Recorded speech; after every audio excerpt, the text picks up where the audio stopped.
పల్లెల్లో ఇథనాల్ చిచ్చు ఇవాళేమో ఇథనాలు మొలాసిస్ కేవలం ఇథనాల్ను మాత్రమే ప్రొడ్యూస్ చేయాలని కేంద్ర ప్రభుత్వం ఒక నిర్ణయం తీసుకున్నది. కానీ ఇథనాల్తో పాటు అనుబంధమైనటువంటి వాటిని కూడా ఇతర ఆల్కహాల్ను వేరే వాటిని కూడా తీయడం కోసం వీటికి పర్మిషన్లు ఇచ్చింది రాష్ట్ర ప్రభుత్వం.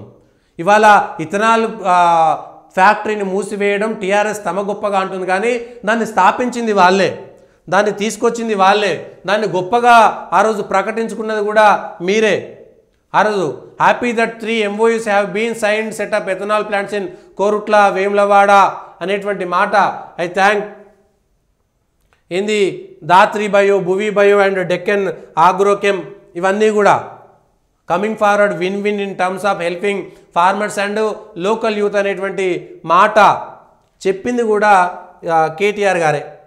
దీనికి సంబంధించి కేటీఆర్ గారే చెప్పారు కదా ఈ అంశాలన్నీ. లోకల్ యూత్ ఇది జూన్ 2022లో కదా మీరు పెట్టింది కేటీఆర్ గారు. మీ మధ్య ఒప్పందాలు జరిగిందనేటువంటిది. Happy that 3 MOUs have been sign set up ethanol plants in Korutla and Vemulawada I thank ఈ కంపెనీలకు థ్యాంక్స్ చెప్పింది కూడా మీరే కదా. ఆ కంపెనీలకు థ్యాంక్స్ చెప్పింది కేటీఆర్ గారే. జూన్ 22 కదా, జూన్ 2022 తారీఖు 11వ తారీఖు జూన్ 22 2022లో మీరు చేసింది. ఈ 2 ఏళ్లలో మీరు అధికారం కోల్పోయారు కాబట్టి మీరు దాన్ని తప్పు పడుతున్నారా, దాన్ని వ్యతిరేకిస్తారా? మీరు అధికారంలో ఉంటే ఒకలాగా, ఒక అంశం పైన అధికారంలో ఉన్నా లేకపోయినా ఒకే రకంగా మాట్లాడగలగాలి. లేదు పరిస్థితులు మారినాయి కాబట్టి ఇగో మేము మా స్టాండ్ మార్చుకుంటున్నాం అనేటువంటి విషయం చెప్పాలా.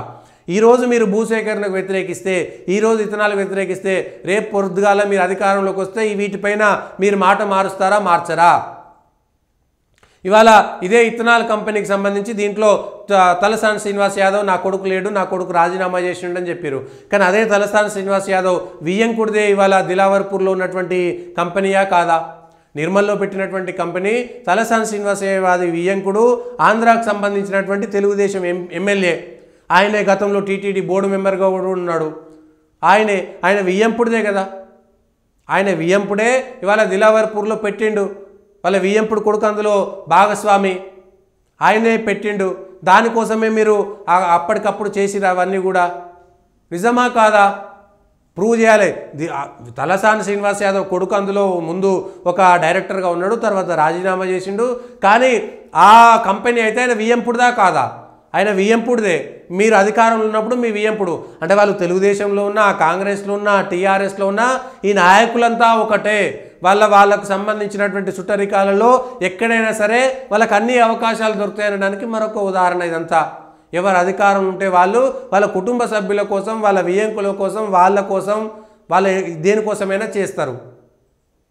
అక్కడ గ్రామ సభ పెట్టలేదు. కేంద్ర ప్రభుత్వం పెట్టినటువంటి నిబంధన కేవలం ఇథనాలు మాత్రమే ప్రొడ్యూస్ చేయాలని. కానీ ఇక్కడ ఇథనాల్తో పాటు మిగిలినటువంటి సబ్సిడరీకి సంబంధించినటువంటి ప్రొడక్ట్స్ కూడా ఉత్పత్తి చేయడానికి ఆ కంపెనీకి అనుమతులు ఇచ్చింది రాష్ట్ర ప్రభుత్వం. దాన్ని కూడా వాళ్ళ టీఆర్ఎస్ పార్టీ ఏ విధంగా చెప్పుకుంటుంది? అందుకనే ఒకసారి అధికారంలోకి వచ్చిన తర్వాత ఏం చేస్తారు మీరు? ఇవాళ అవన్నీ మిమ్మల్ని వెంటాడతాయి. కేవలం దీక్షా దివసో ఇంకొకటో చేయడం ద్వారా మీరు ఏం చేసినా కూడా ప్రజలు ఖచ్చితంగా గమనిస్తుంటారు.